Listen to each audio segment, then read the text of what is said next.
প্রিয় দর্শক, আজকের ভিডিওতে আপনাদের জন্য এমন একটি জাদুকরী রেমেডি নিয়ে এসেছি যা আপনার বুকের মধ্যে জমে থাকা কফ ছুরির মতো কেটে পরিষ্কার করবে। বিশেষ করে শীতকালে বুকে কফ জমে যাওয়া, খুচখুচে কাশি হওয়া, সব সময় বুক এবং গলায় একটা ঠান্ডার ইনফেকশন লেগে থাকাটা যেন নিত্য নৈমিত্তিক ব্যাপার হয়ে দাঁড়িয়েছে। বিশেষ করে বাংলাদেশে শীতকালে প্রচুর ধুলোবালির কারণে রাস্তায় চলাচল করার পরেই মানুষ কাশি এবং কফ রোগে আক্রান্ত হয়। শ্বাসনালীর প্রদাহ, কণ্ঠনালীর প্রদাহ এবং অন্ত্র ক্ষতিগ্রস্ত হয় এই সকল ধুলোবালির কারণে এবং ঠান্ডার প্রভাবে। তো আজকের এই রেমেডিটি একটি জাদুকরী প্রাকৃতিক অ্যান্টিবায়োটিক হিসেবে কাজ করবে। পূর্ণ উপকারিতা পেতে ভিডিওটি শেষ পর্যন্ত দেখুন এবং হুবহু একই প্রসেস অনুসরণ করুন। এটি একটি ন্যাচারাল হিলিং সিস্টেম। এর জন্য আপনাকে কোনো ঔষধ সেবন করতে হবে না। আল্লাহ প্রদত্ত প্রাকৃতিক উপাদান দিয়েই আপনি এই রোগ থেকে মুক্তি পাবেন। তো সর্বপ্রথম যে জিনিসটি প্রয়োজন হবে সেটি হচ্ছে একটি কমলা। তো প্রিয় দর্শক, কমলা আমাদের দেহের রোগ প্রতিরোধ ক্ষমতাকে শক্তিশালী করে, ভিটামিন সির সর্বশ্রেষ্ঠ উৎস। আর আমরা জানি যে বিভিন্ন ধরনের ভাইরাসজনিত ফ্লু এর বিরুদ্ধে সবচেয়ে শক্তিশালী প্রতিষেধক হিসেবে কাজ করে কমলা।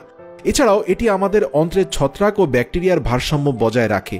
শীতকালে এই রোগগুলো বেশি হয় বলে আল্লাহ পাকের হুকুমে শীতকালে কমলা খুব বেশি পাওয়া যায়। তো যাই হোক, আমাদের ইমিউন সিস্টেমকে শক্তিশালী রাখতে আজকের রেমেডির সর্বপ্রথম উপাদান হচ্ছে কমলা। তো আমরা আমাদের নির্ধারিত বড় আকৃতির কমলাটির মাথা কেটে এর ভেতর থেকে কিছুটা পরিমাণ রস এবং কমলার শাঁস বের করে নিব। পরবর্তী যে উপাদানটি আমাদের প্রয়োজন হবে তা হচ্ছে এক কোয়া রসুন। রসুনের কোয়াটি কুচি কুচি করে কেটে নেব।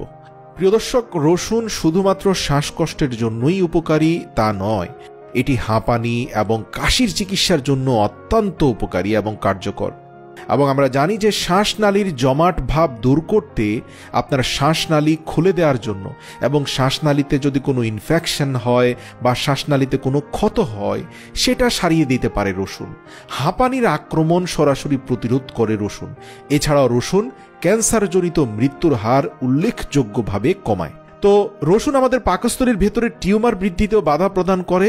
তাই আজকের এই রেমেডির দ্বিতীয় উপাদান হচ্ছে কুচি করা রসুন। সেটা আমরা কমলার ভেতরের খালি স্থানে দিয়ে দেব। পরবর্তী যে উপাদানটি আমাদের প্রয়োজন হবে সেটা হচ্ছে জিঞ্জার বা আদা। আমরা এখানে 10 গ্রাম পরিমাণ আদা নেব। প্রথমে চাকুর সাহায্যে আমাদের নির্ধারিত আদার টুকরোটির উপর থেকে খোসা ছড়িয়ে নেব। এরপর আদাকে কুচি কুচি করে কেটে নেব। আদা কুচিকেও কমলার ভেতরে রসুন কুচির সাথে ঢেলে দেব।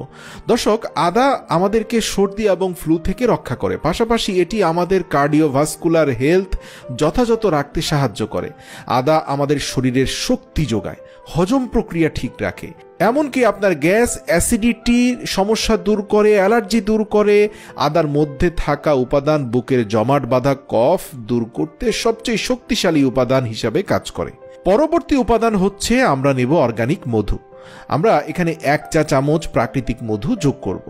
মধু আমাদের গলায় জ্বালা হওয়ার জন্য দায়ী মূল ব্যাকটেরিয়াগুলোকে নষ্ট করে দেবে। এটা বলতে পারেন যে আপনার শরীরের অভ্যন্তরীণ জীবাণুকে নষ্ট করবে। মধু একটি প্রাকৃতিক অ্যান্টিব্যাকটেরিয়াল উপাদান। এবার কমলাটির যে মুখের অংশটা আমরা কেটে শুরুতে পাশে রেখে দিয়েছিলাম সেটা দিয়ে একদম পুরো কমলাটিকে ঢেকে দেব। এভাবে 2 ঘন্টা রেখে দিব যাতে পুরো উপাদান একটির সাথে আরেকটা মিশে যেতে পারে, অনেকটা বলতে পারেন মেরিনেট হতে পারে। তো যাই হোক, আমাদের রেমেডি প্রস্তুত হয়ে গিয়েছে। দর্শক, এই চমৎকার রেমেডি আমাদের লিভারকে সুস্থ রাখতে, লিভারের সঠিকভাবে রক্ত সঞ্চালন এবং রক্ত প্রবাহ বৃদ্ধি করতে একটি আদর্শ নিয়ামক।